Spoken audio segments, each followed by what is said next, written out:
Hello guys, in this video I'm going to show you how to insert a chart into the Google Sheets app. But before that, don't forget to subscribe and leave a comment down below, because at 10,000 subscribers I'm going to show you my whole YouTube revenue statistics and growth strategy. So without further ado, let's just jump right into it. First we have to open up Google Sheets. Here it opens up in this view. From here we just have to select the sheet that we want to edit.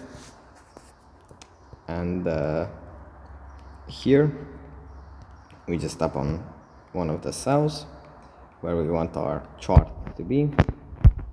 Tap on the plus icon, then tap on chart. And here we can select the type of the chart, we can select where the text is going to be displayed, titles, color, everything. And yeah, that's pretty much it for this video. I hope it was helpful for you guys, and I'll see you in the next one.